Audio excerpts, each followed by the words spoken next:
Ang kwento natin sa video na ito ay tungkol sa isang grupo ng mga hunters.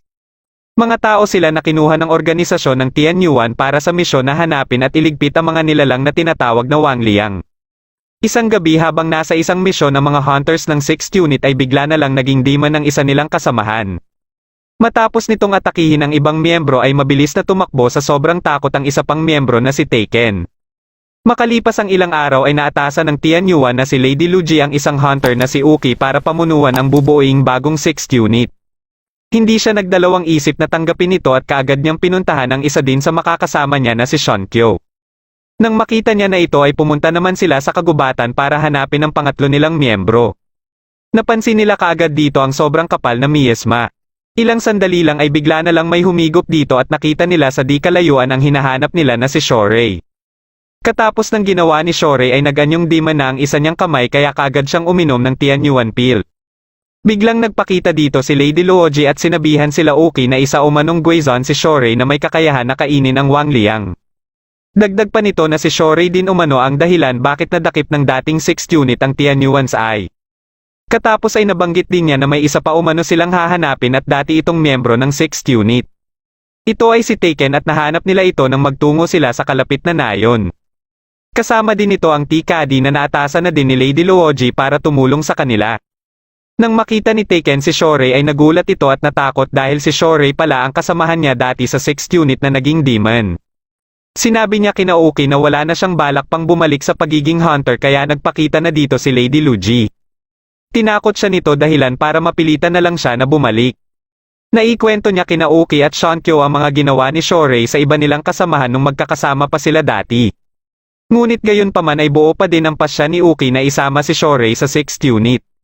Biglang may dumating dito na mensahe mula kay Lady Luoji na mayroon umanong namataan na Wangliang. Kasalukuyan itong nilalabanan ng mga kawal na ipinadala para sana kalabanin ang Taipang Tao. Nang aatakihin na nito ang general ay biglang dumating dito si Shorei para pigilan ito. Dahil sa kalagayan ng kalaban ay hindi makapaniwala sila Uki sa ginawa ni Shorei. Pagkabangon ng kalaban ay muli silang naglaban ni Shorei hanggang sa mapuruhan si Shorei. Dito na kumilo si Uki at ginamit niya ang kanyang talisman para iligtas si Shorei. Katapos ay inilayo niya muna ito at sinugod naman ang kalaban si Taken kaya napilitan na ito na igapos ang kalaban at kaagad itong sinundan ng atake ni Uki. Sinubukan ni Shonkyo na tanggalin ang Wangliang ngunit napakalakas pala ng negativity ng host. Dahil dito ay sinubukan na ni Uki na kausapin ito at dito na nila nalaman kung bakit ito nasapian ng Wangliang. Matapos itong magkwento ay muling naalala ni Uki ang gabi nung sinalakay sila ng mga kawal na sinapian na din ng mga Wangliang na nagdahilan sa pagkasawi ng head priest na nag-alaga sa kanya at ng ibang bata. Dahil sa mga sinabi ni Uki ay nakakita ng pagkakataon si Shonkyo para muling subukan na tanggalin ang Wangliang sa katawan ng host. Nang makalabas na ang Wangliang ay kaagad na ginawang espada ni Uki ang kanyang brush at mabilis na lumikha ng barrier para hindi ito makatakas. Nang matamaan nito ng espada ni Uki ay muli itong bumalik sa katawan ng host at dito na ito nag-transform sa pagiging halimaw. Kaagad itong umatake dahilan para tumilapon sila Uki. Muling bumangon si Uki at sinugod ito ngunit bigla naman itong inatake ni Shorei. Matapos higupin ni Shorei ang miasma na nanggagaling sa halimaw ay dito na siya muling nag-transform bilang demon. Naglaban silang dalawa ng halimaw at sa sobrang lakas at bilis na niya ay nagawa niya itong mapabagsak. Dahil dito ay gumawa ng paraan ang halimaw para tumakas dito kaya kaagad itong pinigilan ni Uki. Dito na nagkaroon ng pagkakataon si Shorei para atakihin ito sa likod at dito na ito natalo. Kaagad na kinuha ni Uki ang Tianyuan's pill para ibigay kay Shorei na mabilis din nitong ininom. Humingi naman ng tawad ang nasapian ng Wangliang sa kanilang general. Katapos nila dito ay nagpasya sila na kumain muna at nang sinubukan ni Uki na yayain si Shorei ay hindi siya pinansin nito. Dito na nila natanong kay Kadi kung ano ang ibig sabihin ng Guizon. Ayon naman kay Kadi na base sa mga sabi-sabi ay likha ito ng Tianyuan para manligpit ng mga Wangliang. Pinagpipilitan naman ni Taken na hindi talaga tao si Shorei dahil sa ginagawa nitong pagtatransform bilang demon.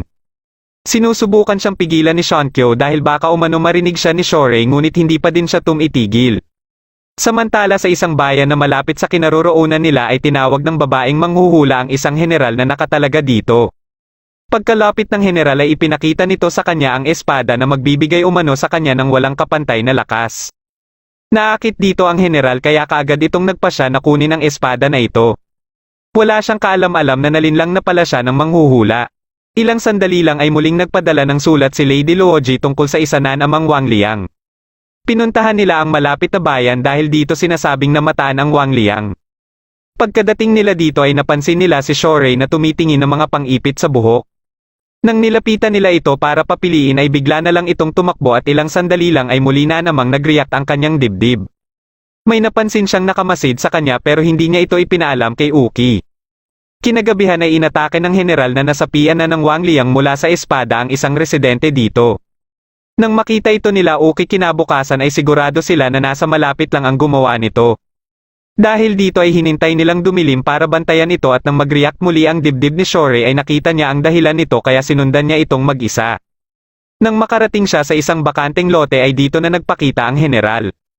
Nag-transform ito bilang isang demon kaya kaagad na hinigop ni Shorei ang miasma para makapag-transform din ang isa niyang kamay. Naglaban silang dalawa hanggang sa magawa ni Shorei na masira ang espada. Ngunit hindi niya akalain na muli lang itong mabubuo at naging dalawa na.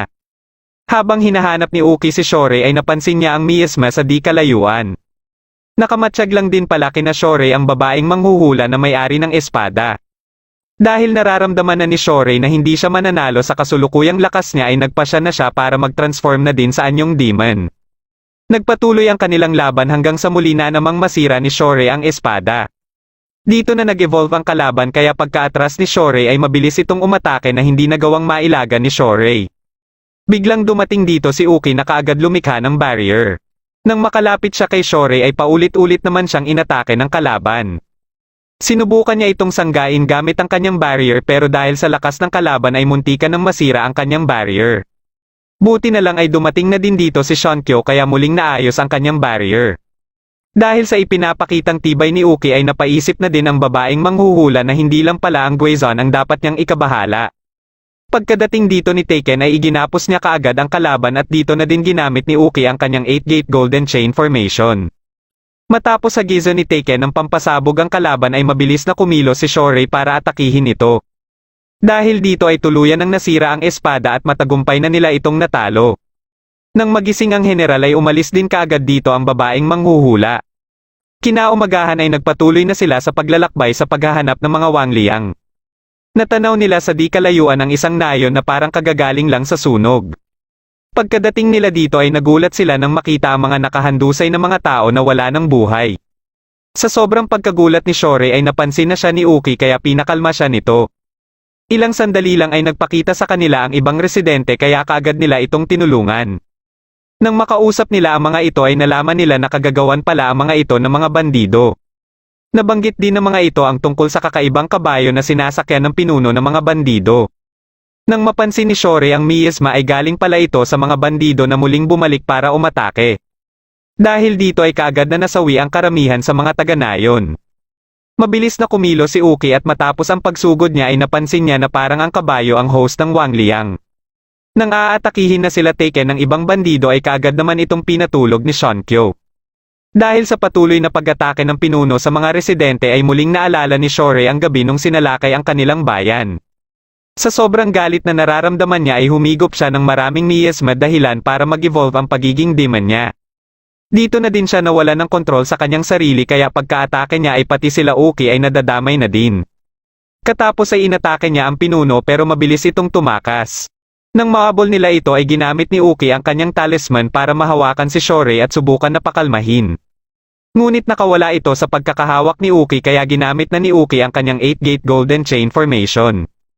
Sinamantala naman ng kalaban ang pagkakataon para tumakas at sinabihan ni Uki si Shonkyo na tanggalin ang miasma sa katawan ni Shorei. Dahil dito ay nanghina si Shorei kaya kaagad itong pinainom ng Tianyuan Spill para bumalik ito sa normal. Biglang nagpakita dito si Lady Luoji at ipinaliwanag kina Uki kung bakit nag-transform ng ganon si Shorei. Nangyayari umano ito kung may mga pangyayari na nagdadahilan para mawala na siya ng kontrol sa kanyang nararamdaman. Kaya dito na din naikwento ni Lady Luoji ang nangyari sa bayan nila Shorei. Katulad ng nangyari kay Uki ay ganito din ang sinapit ni Shorei. Dahil sa sakripisyo ng kanyang mga magulang ay nagawa niyang makatakas sa mga umatake sa kanila. Ngunit nang matunton siya ni Lady Luoji ay naakit niya na umano ang Wang Liang dahil sa takot niya sa kamatayan. Nagpa siya si Lady Luoji na iligpit na lang siya pero nagmakaawa siya dito na gusto niya umanong mabuhay. Pero dahil ilang sandali lang ay nasawi din siya kaya dito na nagpa siya si Lady Luoji na gawin siyang Guizon. Kinagabihan ay nagkamalay na si Shorei na kaagad tinanong kung ano ang nangyari sa bandido. Dito niya na din nalaman na nawalan pala siya ng kontrol sa kanyang sarili na muntikan pang ikapahamak nila Uki. Biglang nagpakita dito ang bandido at nagsaanib na sila ng kanyang kabayo. Nang makita ni Shorei ang dugo sa sandata nito ay muli na naman niyang naalala ang kanyang nakaraan. Dahil dito ay muli siyang nagtransform at kaagad itong inatake. Dito na nagpa siya si Uki na gamitin ang kanyang Linkang Chain. Sa pamamagitan nito ay napakalma niya si Shorei ngunit siya naman ang naapektuhan dahil sa miasma na nahihigop niya. Bigla siyang inatake ng kalaban at habang sinasangga niya ito ay kaagad na kumilos si Shorei para atakihin ang kalaban dahilan para matalo na nila ito. Katapos ay mabilis na tinanggal ni Shankyo ang miasma sa katawan ni Uki. Isang araw habang nasa isang bayan sila ay biglang nagpakita sa kanila si Lady Luoji. Habang kumakain sila ay nabanggit ni Lady Luoji ang tungkol sa babaeng manghuhula. Ayon sa kanya na dahil sa kainahinala ang mga kinikilos nito ay nagpa siya umano siyang sundan nito hanggang sa mahalata na siya. May kutob siya na may kinalaman nito sa mga Wangliang na kumakalat sa iba't ibang lugar. Ang pagkakaalam niya sa kinaroroonan nito ngayon ay nasa southeast of Shenzhou ito. Dahil dito ay naatasan sila Uki na pumunta dito para hanapin ang babaeng ito. Sa bansang ito ay may mandirigmang magkakapatid na kilala sa tawag na Peach Garden Brothers. Inalok ang kanilang panganay para humawak sa posisyon bilang gobernador general dahil sa kagustuhan ng mga mamamayan. Ngunit ayaw itong tanggapin ng panganay dahil hindi umano ito ang habol niya. Dahil dito ay nagkaroon sila ng hindi pagkakaintindihan ng isa niyang kapatid. Pagkadating dito nila Uki ay nabangga ni Shorei ang isa sa Peach Garden Brothers. Napag-alaman nila na hinahanap nito ang kanyang kapatid. Dahil sa ipinapakitang pag-aalala sa mukha nito ay napansin nito ni Shankyo. Kaya naintindihan ni Shankyo ang nararamdaman nito dahil may nakababatang kapatid din umano siya. Kasalukuyan palang umiinom ang hinahanap nito at ilang sandali lang ay lumapit sa kanya ang babaeng manghuhula. Kaya makalipas lang ang ilang minuto ay nasapian na ito ng Wangliang. Kaagad itong umatake pero buti na lang ay nasangga ito ng kanyang kapatid. Pagkaatake nito muli ay kumilos na si Uki para sanggain ito at tinulungan din siya ni Shankyo. Dito na lumitaw ang Wangliang kaya nalaman nila na isa itong carbuncle. Inatake ito ni Shorei ngunit mabilis lang itong nagtago dahilan para ang host lang ang maapektuhan. Nagpakita dito ang babaeng manghuhula at sinabihan sila na kahit umano subukan nilang iligpit ang Wangliang ay medadami din dito ang host. Ngunit nagulat na lang sila nang biglang magsalita ang host na nakikiusap sa kanila na iligpit na lang umano siya. Dahil dito ay nagpasya na lang ang babaeng manghuhula na umatras muna kasama ang Wangliang. Pagkadating nila sa palasyo ay ipinaliwanag nila Uki ang tungkol sa mga Wangliang at paano nila ito matatalo. Ngunit sa sitwasyon ng host ay posible nitong ikasawi kung pilitin nila na paghiwalayin sila ng Wangliang na sumapi sa kanya.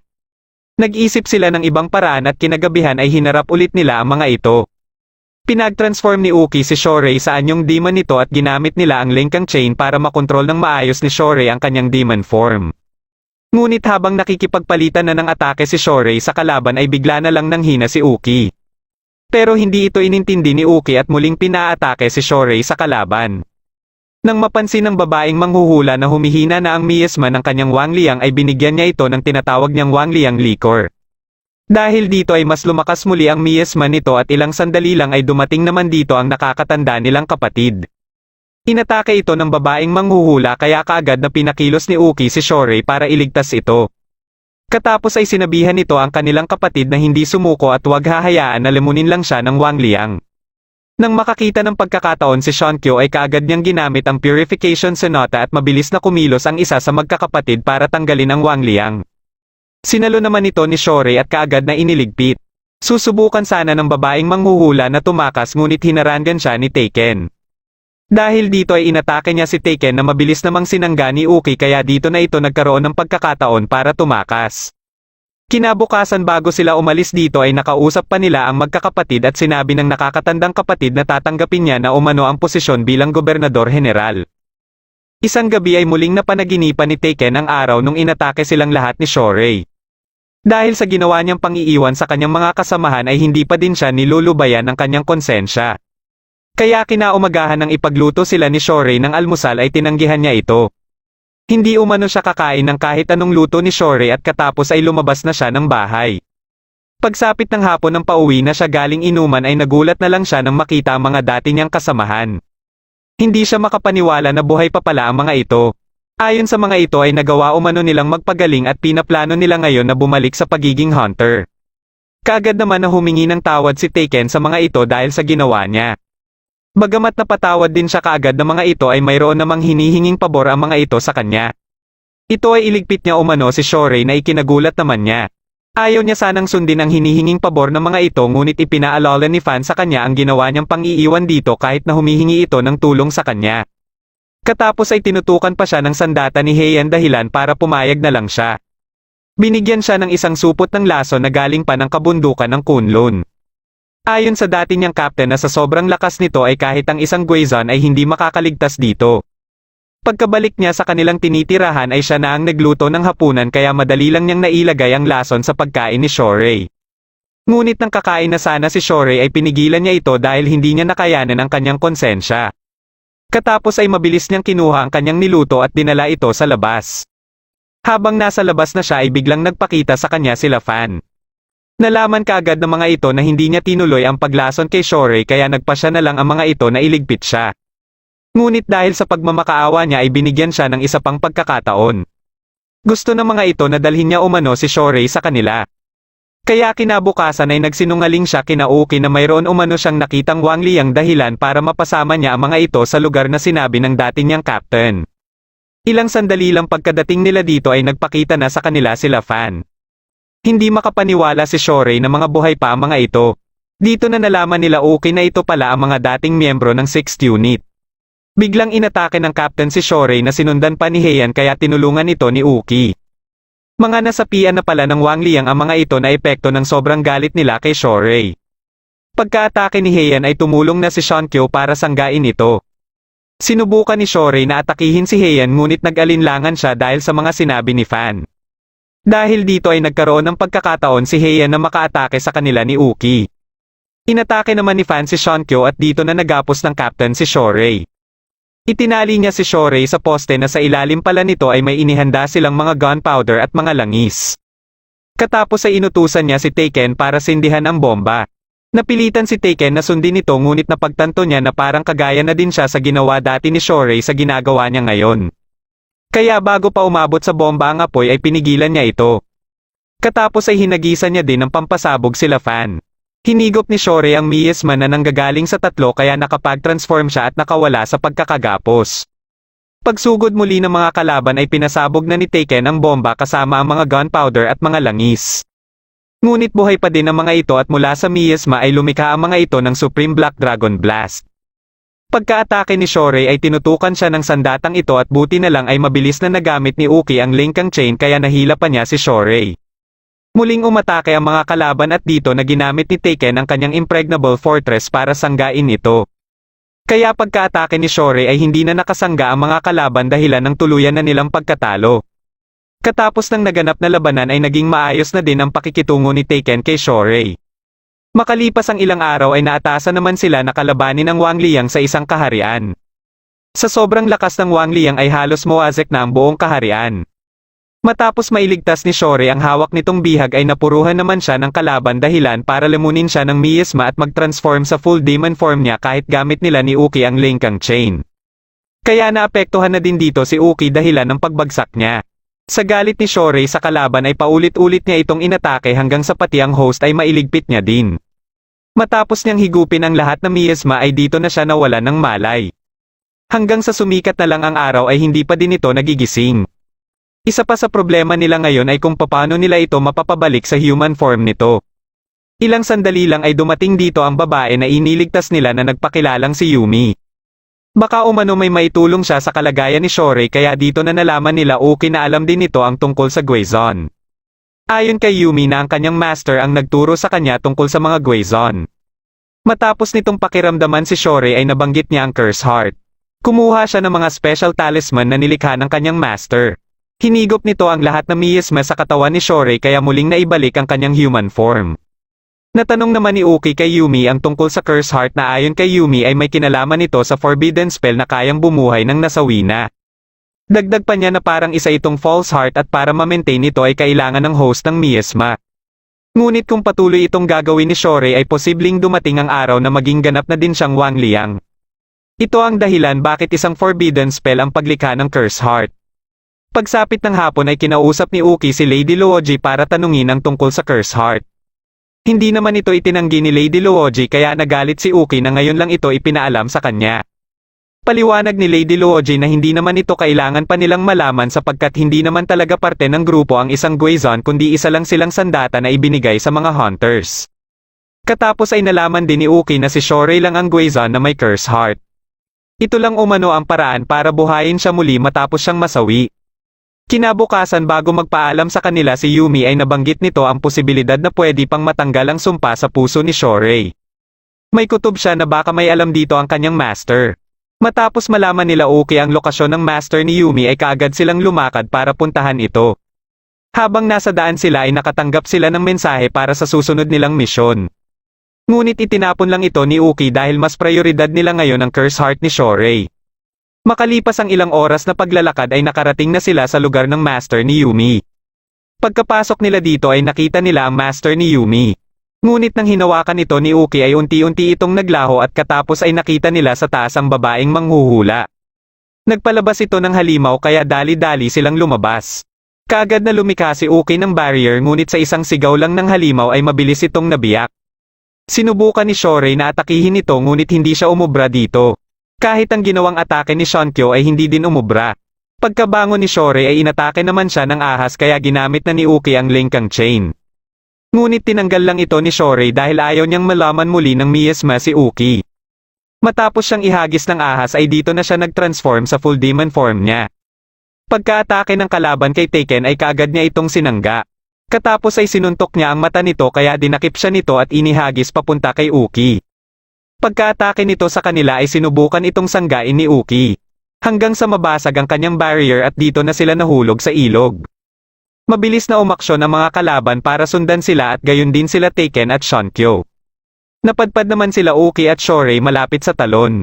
Nang magising si Shorey ay kaagad nitong ginising si Uki. Katapos ay tinulungan niya ito sa paa nito na nagtamo ng pinsala. Ilang sandali lang ay dumating na dito ang mga kalaban. Dito na nalaman nila Uki na plano pala ng babaeng manghuhula na isama si Shorey.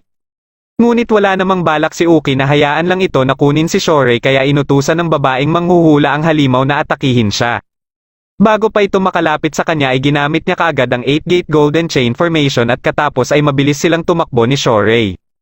Nang makalayo-layo na sila ay nagpasya sila na magpahinga muna at dahil na din sa pinsala ni Uki. Ngunit makalipas lang ang ilang minuto ay kaagad din silang natunton ng mga kalaban. Ito pala ay dahil sinundan ng mga ito ang miasma na inilagay ng ahas kay Shorey matapos itong makagat. Pero bago pa man maka-aksyon ang mga ito ay ginamit ni Uki ang kanyang blossoming tree para magapos ang halimaw at katapos ay muli silang tumakbo. Nang makita nila Taken ang mga footprints nila Uki ay nabuhayan sila dahil sigurado na sila nabuhay pa ang mga ito. Para mabilis nilang matunton ang mga ito at maunahan ang mga kalaban ay naisip nilang humingi na ng tulong kay Lady Luoji kahit alam nilang may kasalanan pa sila matapos nila itong suwayin. Nang magpakita na sa kanila si Lady Luoji ay sinermonan sila kaagad at tanggap din nila ang kaparusahan na nag-aantay sa kanila. Ngunit gayon pa man ay pilit pa din silang nagmakaawa dito na tulungan sila na mahanap kaagad sila Uki at Shorey. Para mapapayag nila ito ay nangako na si Taken na ilolaan niya ang buong buhay niya sa pagiging hunter. Sa patuloy na pakikipaghabulan nila Uki sa mga kalaban ay ginamit na ni Uki ang natitira niyang talisman para maharangan ang mga ito. Pero dahil alam niyang hindi rin ito magtatagal ay sinabihan niya si Shorey na tumakbo at siya na umano ang pipigil sa mga kalaban. Pagka-atake ng halimaw ay nakita nila ang kulay gintong agila at narinig nila ang boses ni Taken. Kaagad na inalalayan ni Taken si Uki para umatras habang nahaharangan pa ng smokescreen ang mga kalaban. Nang makapagtago sila sa kuweba ay dito na din nabanggit nila Taken kina Uki na tinulungan umano sila ni Lady Luoji sa paghahanap gamit ang Golden Eagle. Dahil alam nila na hindi rin magtatagal ay matutunton din sila ng mga kalaban ay naisip ni Uki na labanan na lang nila ang mga ito ng harap-harapan. Nakaisip ng paraan si Taken kaya habang patuloy sa paghahanap sa kanila ang mga ito ay ginamit nila ang mga bato para linlangin ang mga ito.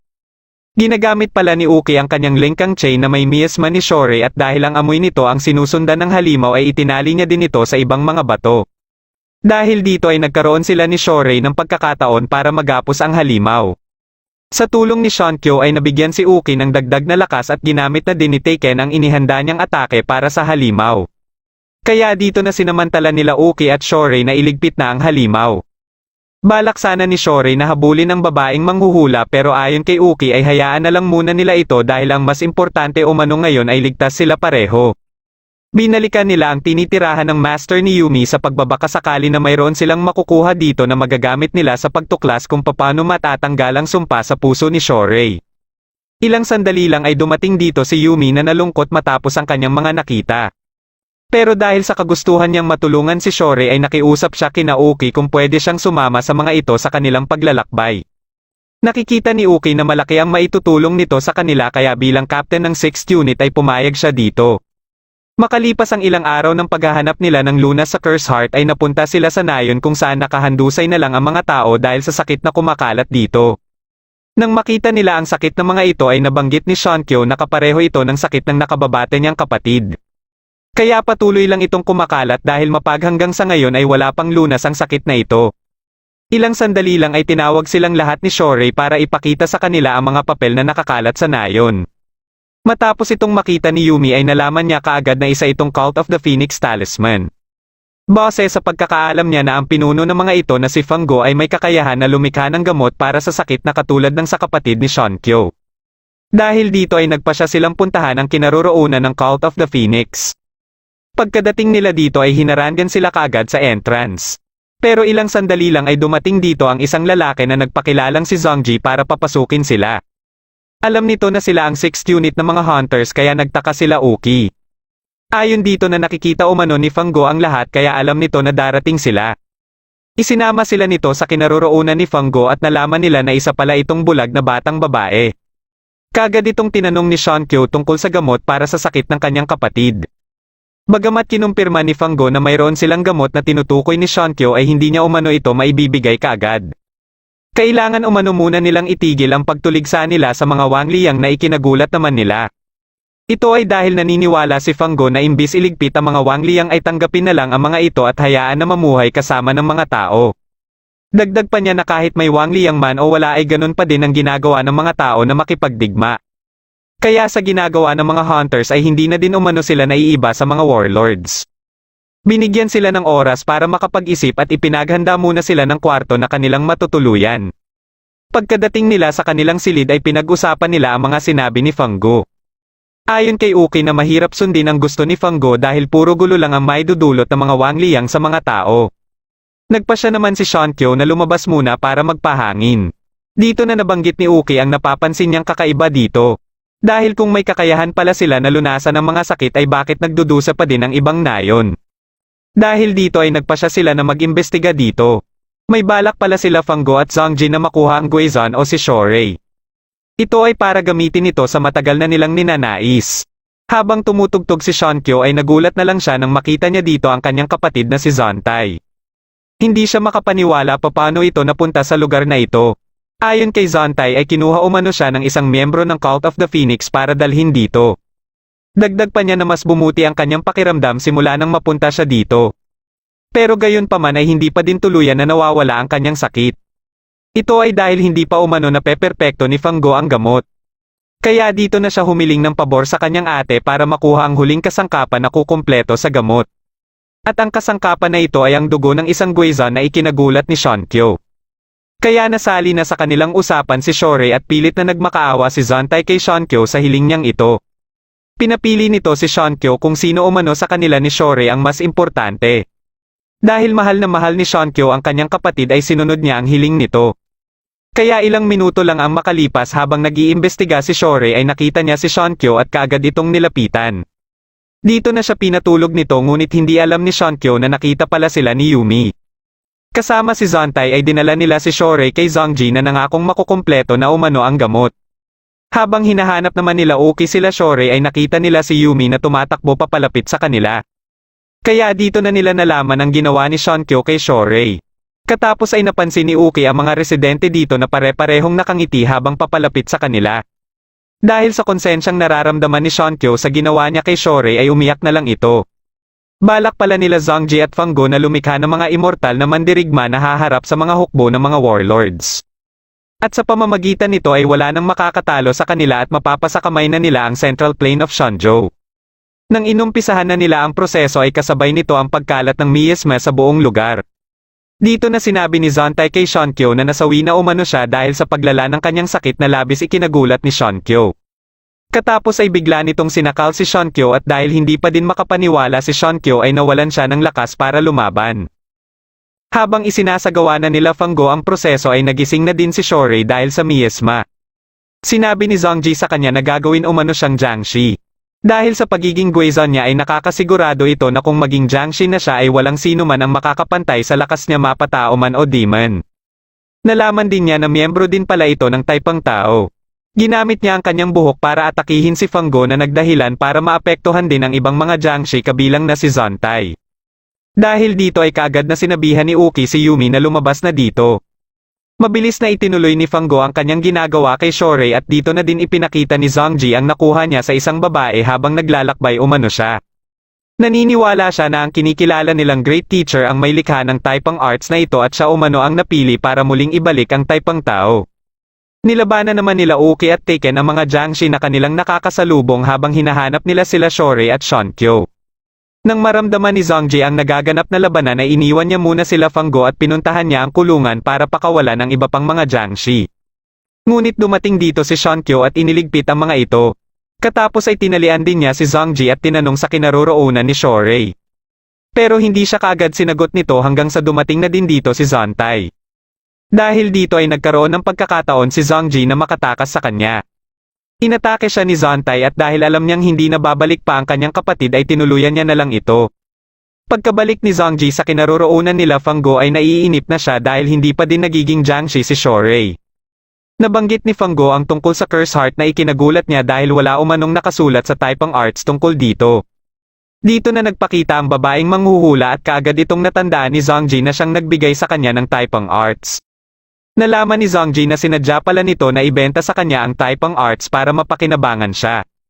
At ang pagkikita nila ni Fang Guo ay hindi din pala nagkataon lang dahil si Fang Guo mismo ang lumapit sa kanya. Hindi din umano totoo ang nasa Taipang Arts dahil gawa-gawa lang ito ng leader nila Fang Guo. Dito na ipinakita ni Fang Guo ang totoo niyang anyo bilang isang Wang Liang. Katapos ay kinuha nito si Shorei ngunit dumating naman dito si Xiongqiu. Sinubukan niya na bawiin si Shorei ngunit napuruhan lang siya ng atake ni Fang Guo. Pero pinilit niya pa din na makalapit kay Shorei at kahit natamaan ang isa niyang mata ay nagawa pa din niyang mabawi si Shorei. May pinindot naman si Zhongji na nagdahilan para unti-unting gumuho ang mga gusali. Sinusubukan nila Xiongqiu at Shorei na makalabas dito ngunit dahil sa natamong pinsala ni Xiongqiu ay unti-unti na din siyang nanghina. Hanggang sa hindi niya na nakayanan pa pero buti na lang ay sakto ding dumating dito sila Uki. Bago pa tuluyang gumuho ang mga gusali ay nagawa pa nilang makalabas dito. Ilang sandali lang ay dumating dito si Yumi kaya tuwang-tuwa sila dahil magagamot na din si Xiongqiu. Ngunit bigla namang nagpakita dito si Fang Guo at sa galit dito ni Shorei sa ginawa nito kay Xiongqiu ay kaagad niya itong sinugod. Pero sa lakas nito ay hindi umubra dito ang ginawa niyang atake. Ginamit ni Uki ang Linkang Chain at sinangga din niya ang atake ni Fang Guo. Katapos ay kaagad na inatake ni Shorei si Fang Guo sa mata nito dahilan para matalo na ito.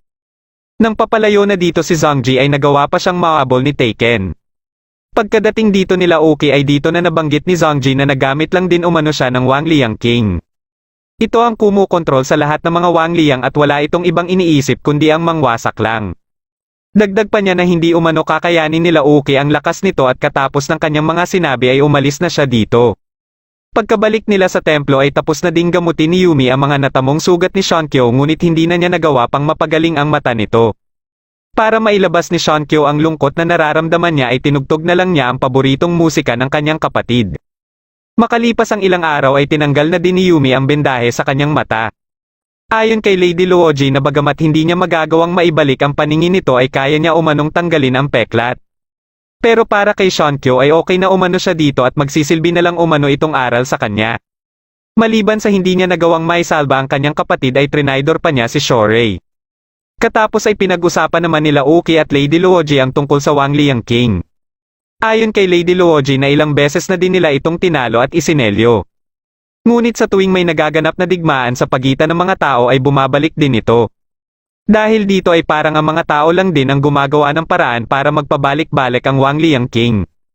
Aminado naman si Uki na malaki ang parte ng mga tao sa pagsulpot ng mga Wang Liang dahil sa mga negatibong emosyon at sa kasakiman sa kapangyarihan. Ngunit gayon pa man ay buo pa din ang kanyang loob sa pagliligtas sa sangkatauhan mula sa mga Wang Liang.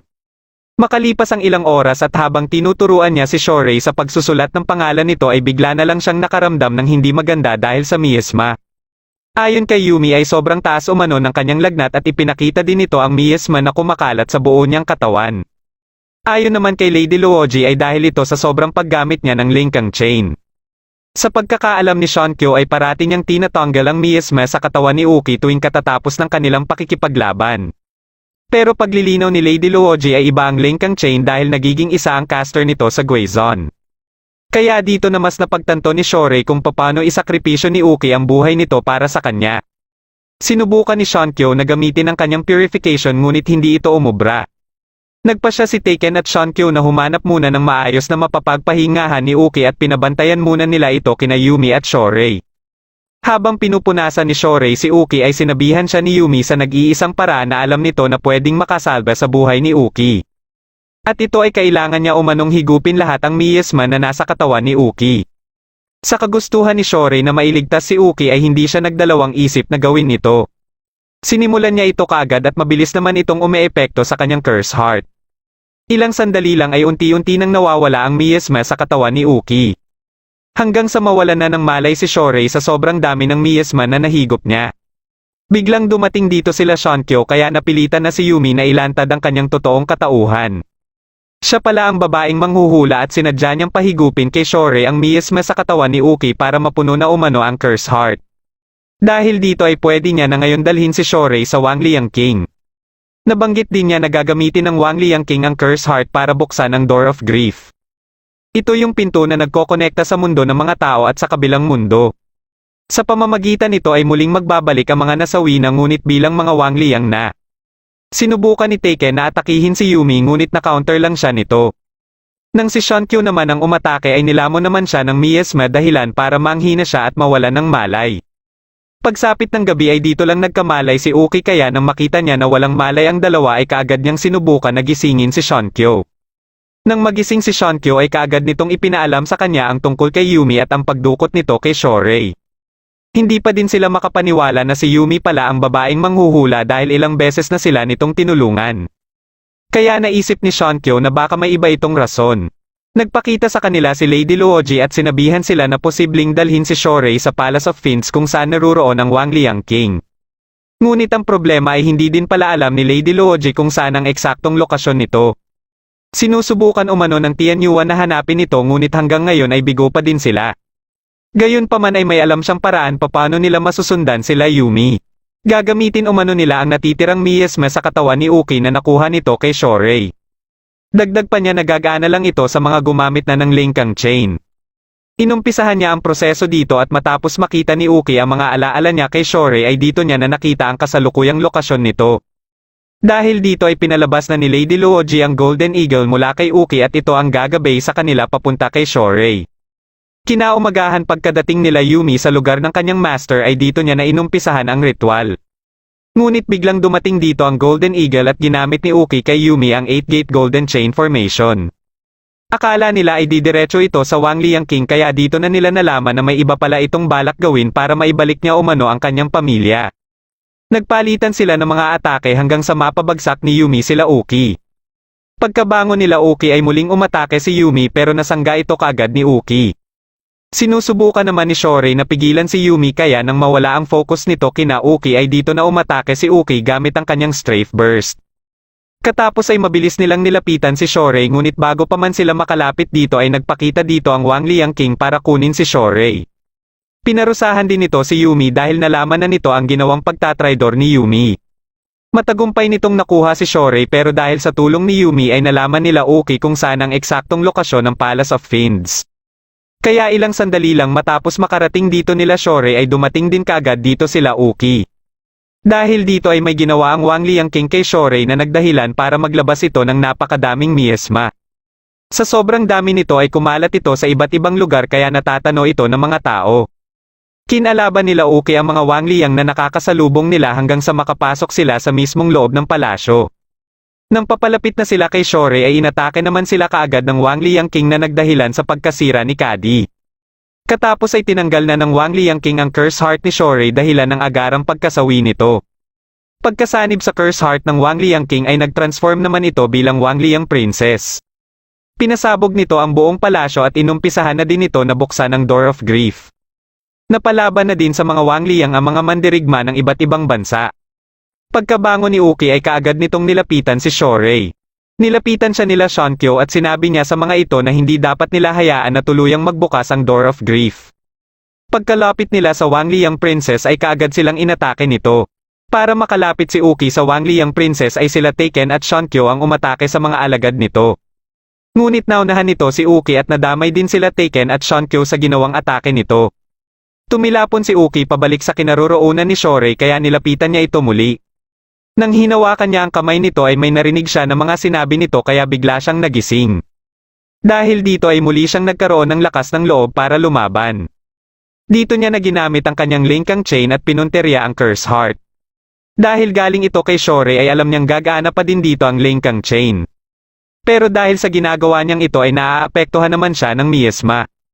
Ngunit hindi siya nagpapatinag dito kaya ginamit na ng Wang Liang Princess ang miasma na nanggagaling sa Door of Grief. Dito na siya napabitaw at kahit sila Shankyo at Taken ay wala ding nagawa dito. Pinagmasdan ni Uki si Shore hanggang sa mawalan siya ng malay. Ilang sandali lang ay biglang nagliwanag ang dibdib ni Shore at lumabas mula dito ang lingkang chain. Kumonekta ito kay Uki dahilan para mahigop ang miasma sa kanyang katawan. Naglabas ito ng dalawa pa para naman kina Taken at Shankyo. Dito na din siya nagising at kaagad silang nagyakapan ni Uki. Dahil sa pagkakawala ng miasma sa kanilang katawan ay nagkaroon sila ng panibagong lakas para lumaban. Sabay-sabay nilang inatake ang Wang Liang Princess pero hindi pa din nila ito mapuruhan. Dito na pinalabas ng Wang Liang Princess ang Fin Dragon. Pagkaatake nito ay sinubukan pa itong sanggain ni Uki ngunit madali lang nabasag ang kanyang barrier dahilan para tumilapon na lang silang lahat. Pagkabangon nila ay nag-isip sila ng estratehiya kung paano nila matatalo ang dragon at ang Wang Liang Princess. Naisip ni Shore na gamitin muli ang demon power niya dahil magbibigay ito sa kanya ng matinding kapangyarihan. Para makontrol niya ito ng maayos ay gagamitin nila ang lingkang chain. Nang sinimulan na nila ang kanilang pag-atake ay nagsilbing pain sila Shankyo at Taken. Dahil dito ay hindi napansin ng Wang Liang Princess ang kanilang pag-atake kaya hindi na ito nakaiwas pa. Sa sobrang lakas ng kanilang atake ay tuluyan na nila itong natalo. Kasabay din ito ang paglaho ng miasma at mga Wang Liang na umaatake sa ibang lugar. Dito na nagtatapos ang huling episode ng Fantasia Sango Realm of Legends.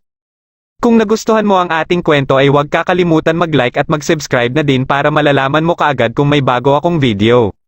Maraming salamat sa panonood at shoutout na din kina